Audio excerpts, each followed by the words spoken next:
Bienvenido a un nuevo programa de Alfombra Roja.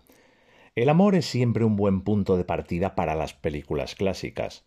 Ese sentimiento nos ha alcanzado a todos en alguna ocasión, pero para que la propia historia funcione y mantenga atentos a los espectadores, los creadores de una cinta incluyen alguna desgracia para que los protagonistas sean separados momentáneamente o para siempre. Los grandes clásicos están plagados de estas maravillosas historias como la que hoy vamos a recordar. Y para ello retrocedemos en el tiempo al año 1940 para atravesar nuestra querida alfombra hablando de sentimientos, fatalidades y guerras. Hoy, en Alfombra Roja, el puente de Waterloo.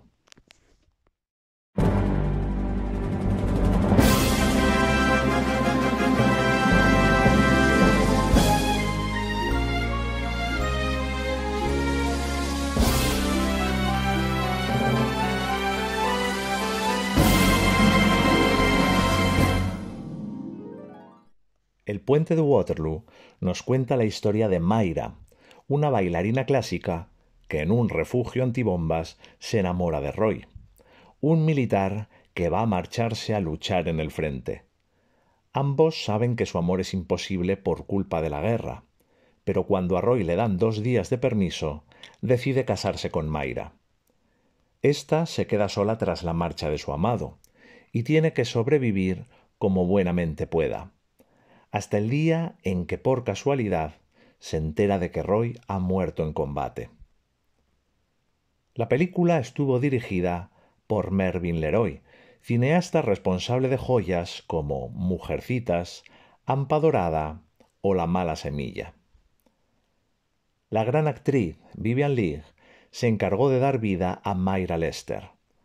A esta intérprete la hemos disfrutado en películas como Ana Karenina, Un tranvía llamado Deseo o la impresionante Lo que el viento se llevó.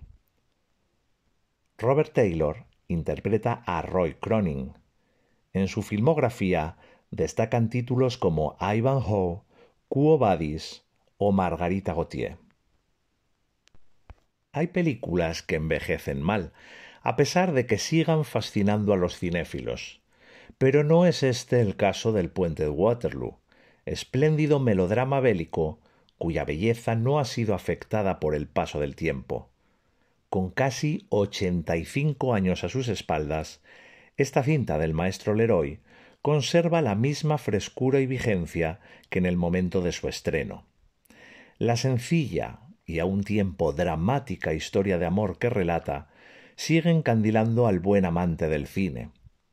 Es precisamente la sencillez de su planteamiento argumental lo que la ha convertido en una obra imperecedera y lo que ha diluido, a su vez, los pocos rasgos folletinescos que pudieran apreciarse en ella a primera vista.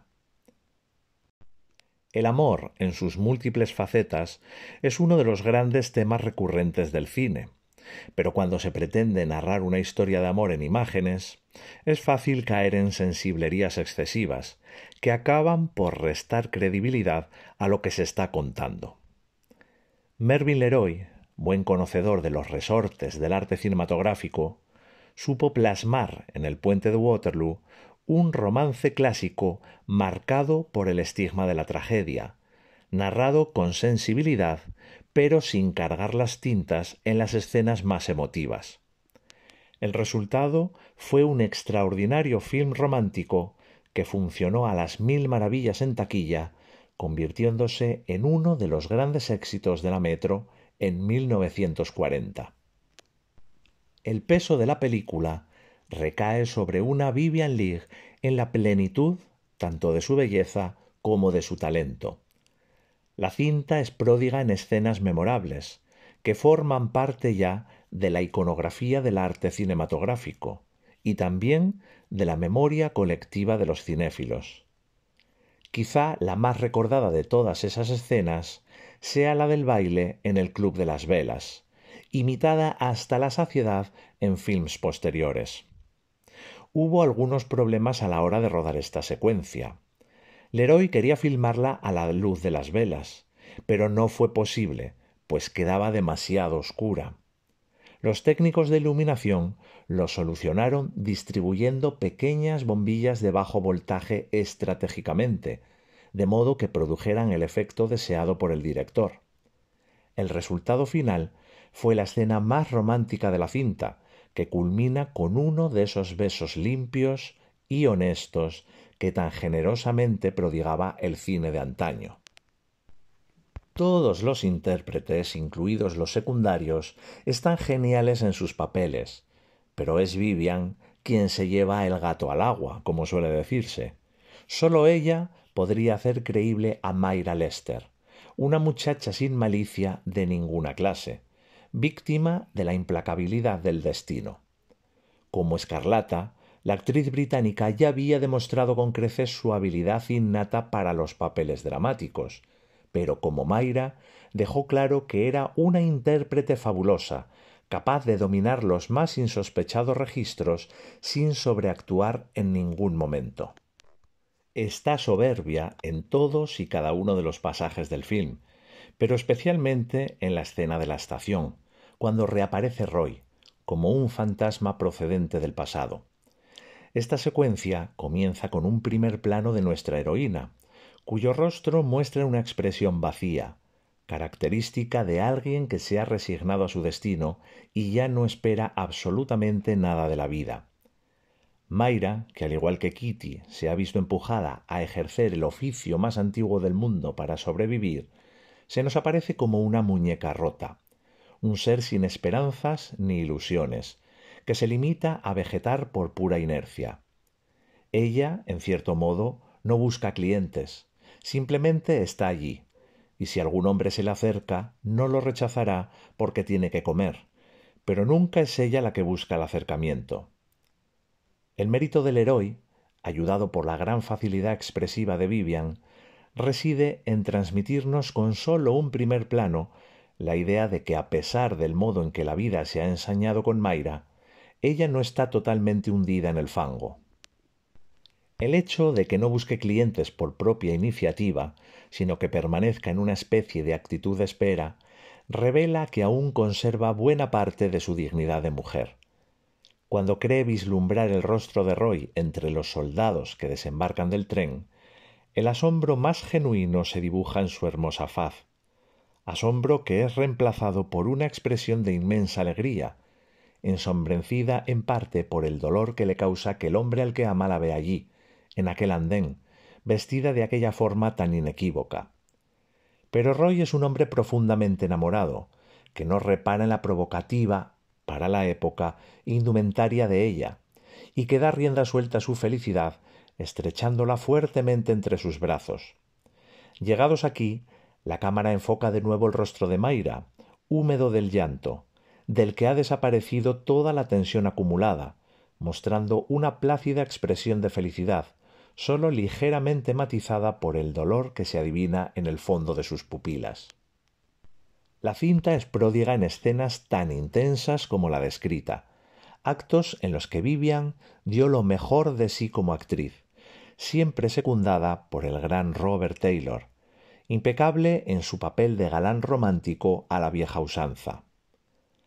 Hay que destacar que el personaje de Roy Cronin, a pesar de ser un militar de carrera curtido en 100 combates, sigue siendo en muchos aspectos un muchacho, y como tal se comporta, sobre todo con Mayra.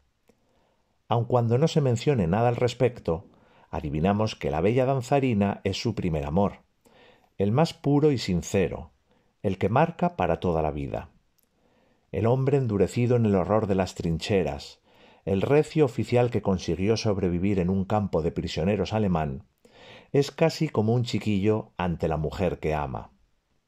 No obstante, es un hombre hecho y derecho, que acepta con entereza la posibilidad de que Mayra, que al fin y al cabo le creía muerto, pueda estar enamorada de algún otro. Pero cuando ella, embargada por la emoción, le dice que le quiere y que jamás podría querer a nadie más, lo acepta sin cuestionárselo y sin ser capaz de descubrir el destello de amargura que ocasionalmente empaña la límpida mirada de ella. Como dato curioso, es obligado mencionar aquí que Vivian hizo cuanto pudo para conseguir que el papel de Roy fuera para su marido, Sir Laurence Olivier, pero los directivos de la Metro estimaron que Taylor era el intérprete más idóneo. Para Mayra, la reaparición de Roy representa el fin de su pesadilla. Una vez reafirmados sus mutuos sentimientos, él se la lleva a su casa, una espléndida mansión campestre, donde Mayra es cordialmente recibida por Lady Margaret.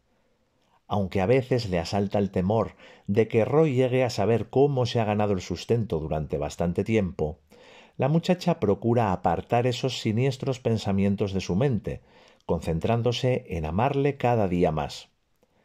El punto de inflexión de la trágica historia de Mayra Lester lo marcará la entrada en escena del tío de Roy, que es al mismo tiempo el general en jefe de su regimiento. El militar la acoge generosamente, incluso baila con ella ante las ricas amistades de la familia, a fin de dejar claro que aprueba el matrimonio de su sobrino. Pero poco después, en el curso de una en principio aparentemente intranscendente conversación con la joven, el viejo militar pronuncia unas palabras que hacen recapacitar a Mayra sobre el paso que va a dar. Más tarde será Lady Margaret quien dedique a la joven unas amables palabras, que harán que nuestra protagonista se hunda más aún en la desesperación, convenciéndose de que lo mejor que puede hacer es renunciar a Roy. Pero el dolor de esta renuncia es tan intenso, tan lacerante, que el único modo de paliar lo que encuentra la joven es quitándose la vida, arrojándose bajo las ruedas de un camión. Dos son los actores secundarios que brillan en esta obra con luz propia. La primera es María Ouspenskaya, en el papel de la repulsiva Madame Olga Kirowa, propietaria de la compañía de ballet en la que trabaja Mayra. Es una vieja estirada y amargada que trata despóticamente a las chicas que trabajan para ella y que hace gala de una absoluta carencia de sentimientos. Solo aparece en el primer tramo del film, pero su insensibilidad ante el sufrimiento de Mayra hizo que se la recuerde como una de las damas más perversas del cine. El otro gran secundario que nos deleita con su trabajo en esta cinta es Charles Aubrey Smith, actor de carácter que da vida al general Cronin, el afable tío de Roy. Magnífico como siempre, Aubrey Smith eleva con su presencia la ya de por sí notable calidad del film. Respecto a su papel, hay que aclarar a modo de curiosidad que su rango no es el de general, sino el de Field Marshal, es decir, mariscal de campo, como puede apreciarse por los emblemas del cuello de su casaca. En los títulos de crédito finales figura como el Duque, en clara referencia a la ascendencia aristocrática del personaje. Aparte de los citados secundarios, también es digna de mención Virginia Field como Kitty, la mejor amiga de Mayra. Kitty es la primera en dar el paso hacia la prostitución, una vez que ha comprendido que resulta imposible encontrar trabajo en otra cosa. Es más fuerte que Mayra, y en cierto modo, como se aprecia en algunas escenas muy concretas, se ha erigido en protectora de ésta. A pesar de ello, le aterra el destino que parece esperarlas, y así se lo confiesa a Mayra. La vida que está obligada a llevar acaba endureciéndola, lo que le permite sobrevivir en ese sórdido submundo mejor que su siempre sensible amiga.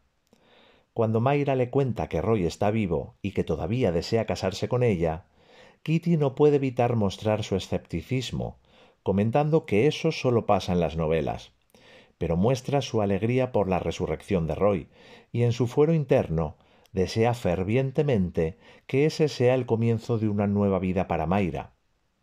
Es también notable la interpretación de la veterana Lucille Watson, que encarna a Lady Margaret, madre de Roy, con gran prestancia en la pantalla.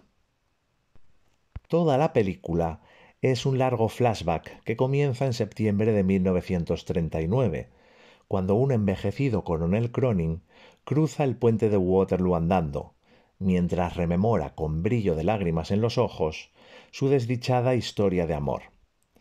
El film concluye donde empezó, en el 39 y en el puente de Waterloo, cuando Roy sube a su automóvil y parte al encuentro de su destino, en una Europa nuevamente azotada por el espectro de la guerra. Mientras escuchan los acordes del Vals de las Velas y aparecen en sobreimpresión las palabras The End, el espectador sospecha que Roy Cronin no volverá vivo esta vez y que quizá después de todo es lo que ansía, morir para así reunirse con Mayra en el otro mundo. La censura española de la época metió mano a los diálogos del film, alterándolos de forma que cualquier referencia a la prostitución quedara eliminada. Así, en el desenlace de la historia, cuando Mayra confiesa su pasado a Lady Margaret, insistiendo en que no puede casarse con Roy, alega que ha participado en ciertas revistas musicales que ella no podría ver sin avergonzarse. Considerando que en la España de aquellos tiempos la gente de la farándula, y en especial las mujeres, era considerada por buena parte de la sociedad como personas de costumbres disolutas, la acción de la censura no quedó tan mal. De todos modos, el esfuerzo del censor de turno fue en vano.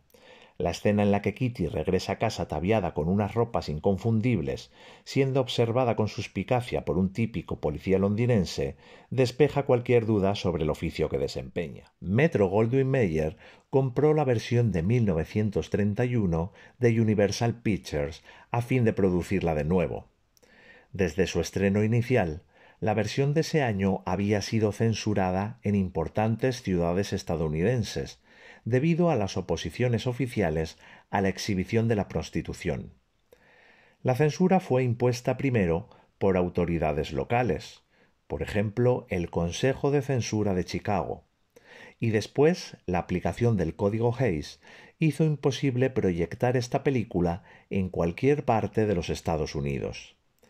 Debido a que el Código Hays no se había llevado a la práctica cuando la versión de 1931 fue producida, los detalles del argumento de la versión del 40 fueron modificados considerablemente y purgados de algún modo.